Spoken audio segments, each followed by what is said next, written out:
Good afternoon. Good afternoon. The December 19th, 2023 Committee on Ways and Means is now called to order. I will call on Councilmember Gregg to give us our invocation. Councilmember Gregg.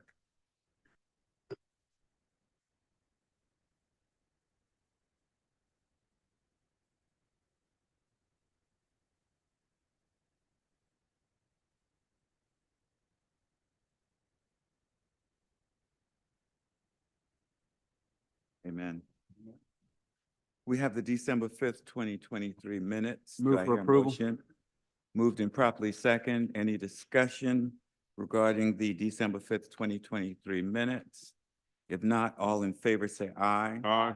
The ayes have it. Bids and purchases. Move for approval. Second. Moved and properly seconded. Any discussion, questions, issues? If not, all in favor say aye. Aye. The ayes have it. Item 4, approval of an amendment to section Move for approval. 2274 of the Code of the City of Charleston. There was a second already, right? Yeah. Properly seconded. Any discussion or questions regarding the amendment? If not, all in favor say aye. Aye. The ayes have it. Fire Department approval. To Move for accept. approval. Second. Moved and properly seconded. Any discussion? All in favor say aye. Aye. The ayes have it. Item 6, stormwater management approval. Moved and properly seconded. Any discussion? All in favor say aye. Aye. The ayes have it. Item 7, moved and properly second, the approval to extend the existing task order contract agreement for the brick arch lining. Any discussion? All in favor say aye. Aye. The ayes have it. I will call on Chairman Appel for our report from the real estate. All right. Thank you, Mr. Chairman. City of Charleston Committee on Real Estate met yesterday afternoon at 3:30. The first two items on the agenda had to do with 36 Cooper Street. This is a property that is should be no stranger to this council. These are 4 rental units in our affordable housing stock in perpetuity at the 60 to 80% AMI figure.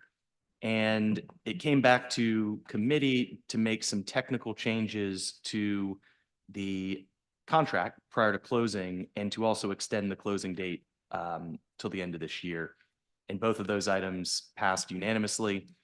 The next item up was approval of an agreement to use the St. Andrews Rec Center for our smart swim team. They are moving out of W.L. Stevens, and this is for January and March of next year. That approved unanimously as well. Item D was approving a license to facilitate a wireless communication equipment over at Brittle Bank Park for Seawee in February. That was approved unanimously, and this follows the same plan that we worked on last year. And then finally, we approved a lease and operating agreement for the International African American Museum, and this is a pretty complicated transaction involving both the city as the property owner, the IAM, and then this other entity to avail ourselves of new market tax credits. I remarked at the meeting, and I'll say it again today, I'm glad we've got some smart lawyers working on this, putting all this together, because this is going to save a lot of money for the International African American Museum that's closing out its first year in operation this year. And of course, that passed unanimously as well. And then on the annexation front, we had 3 annexations up. And the first one is the Limehouse property over on Wapu Road. That was approved for annexation, and the plan is to zone that GB, come into the city and integrate with the other Limehouse property at the corner of 17 and Wapu that we talked about over about a month ago or so. Yes, sir. Sure. I found out after the fact, I need to recuse myself from items F2 and 3 that were on the committee report from last night. Understood. So noted. And it's also my understanding that the final two annexations involving Beast Ferry Road have been deferred for consideration this evening. Yes, the applicant has requested deferral. Sounds good. So we'll pick that up at another time. So no need to get too much in the weeds on that. And the committee report, well, the committee meeting closed with Mayor Tecklenburg had some comments about the Verdier transaction that he shared with us and gave us an update. And that concludes my report. And if anybody has any further questions, we can go from there, but I move that the report be accepted. I have one question for you. And I'll second it. okay, and it's on item E. And you're absolutely right. It's pretty difficult reading. However, when I looked at the budgetary item, I thought that 24, we were going to try and raise the amount. Did you guys have any discussion? I think it's 1.2 million at this point. It is, but I think we may, should we have any budget adjustments in 24, we'll address it at that time. Okay, Thank because you. we're talking about an additional 300 possibly. That's right. Okay, thank you. Thank you. Yes, Councilmember Shealy. Thank you, Mr. Chairman. As far as the deferral's concerned, is there a timeline on this deferral or what's happening with the deferral, I guess? I think, Christopher, did you want to address?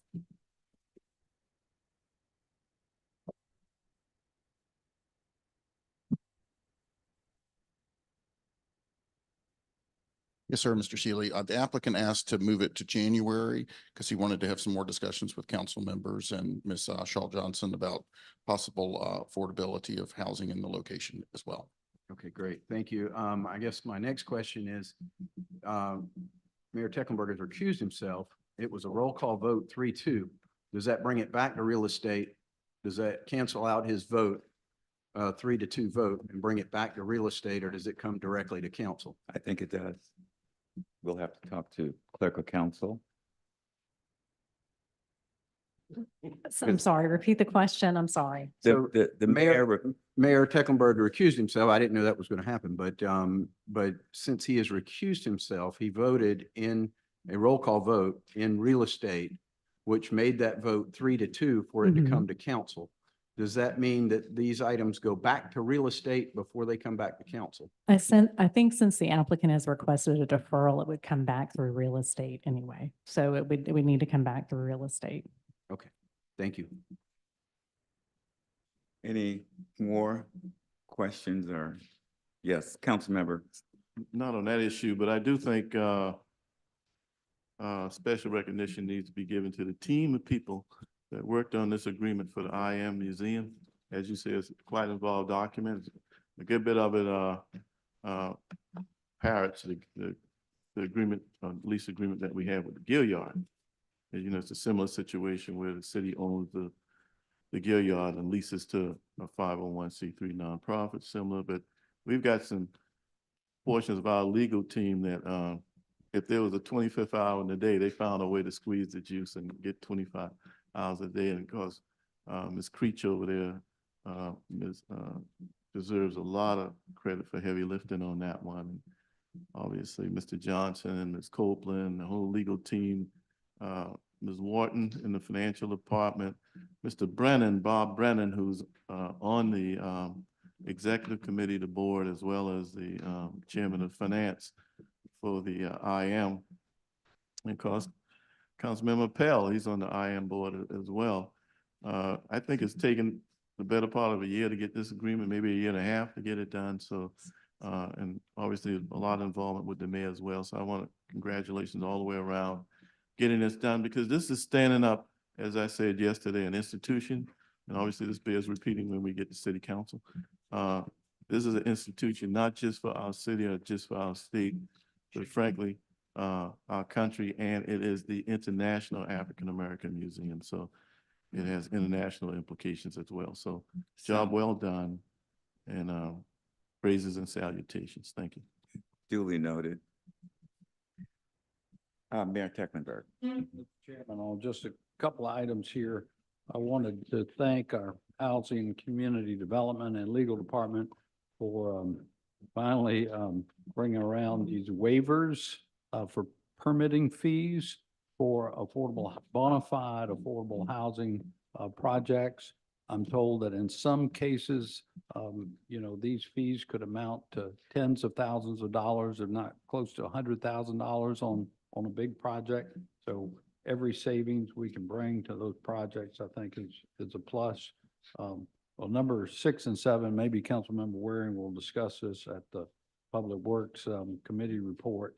But these extension of these contracts with Palmetto Gunite and BNC Land Development allow us to continue what I think is the most interesting drainage improvement project in the city, and that's the rehabilitation of the old sewer system of the archway tunnels of the old city. And so that's good work. The duly noted about the finalization of the lease and operating agreement with the IM.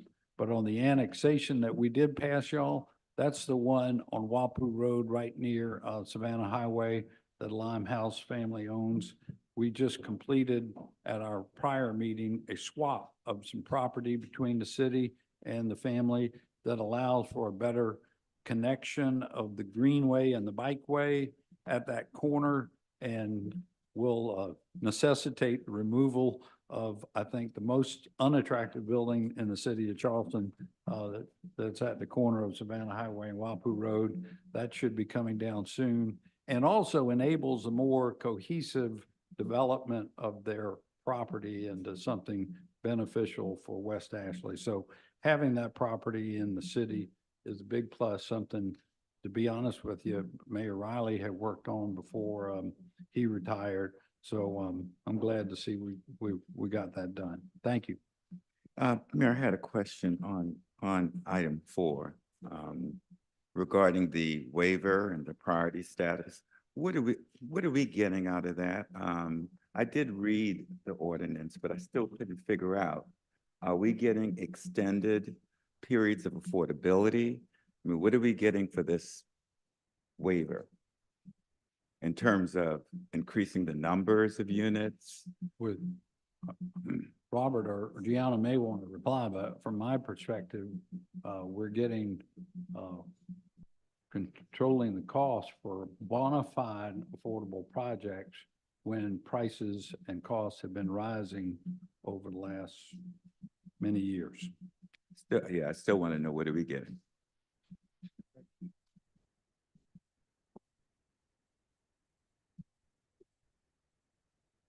So, Mr. Chairman, the fee waiver is not necessarily to get anything additional. It's just a continued part of our effort, as the mayor was just saying, to drive down those costs and continue to incentivize affordable housing. Additionally, with priority status, that can be for projects that have affordable housing that do not otherwise have city participation. So these are projects where you as a private developer are going to do an affordable housing project, and you haven't gone to Gianna for any money, and you haven't gone to real estate for any land. So if you're doing a priority status affordable housing project, that means a significant portion of your development is affordable or workforce housing, and you've met the checklist of criteria that's verified by Housing and Community Development. And so as a part of that incentive package to try to drive more developers to participate in that, we continue to look at our development process. And one of those things that we found talking to developers was just the fees for building permits. So again, it continues to help incentivize that affordable housing component.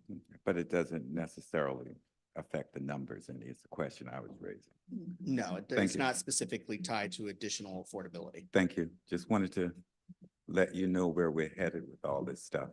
Is there anything else to come before this committee? If not, yes, we did. We did vote. On which one? Oh, yes, yes, yes, yes. There was a motion of, and second, to approve the, real estate report, as amended, because we're, recusing the mayor from the vote. All in favor, say aye. Aye. The ayes have it. This is the last meeting of this year. I wish everyone a happy and incredible life.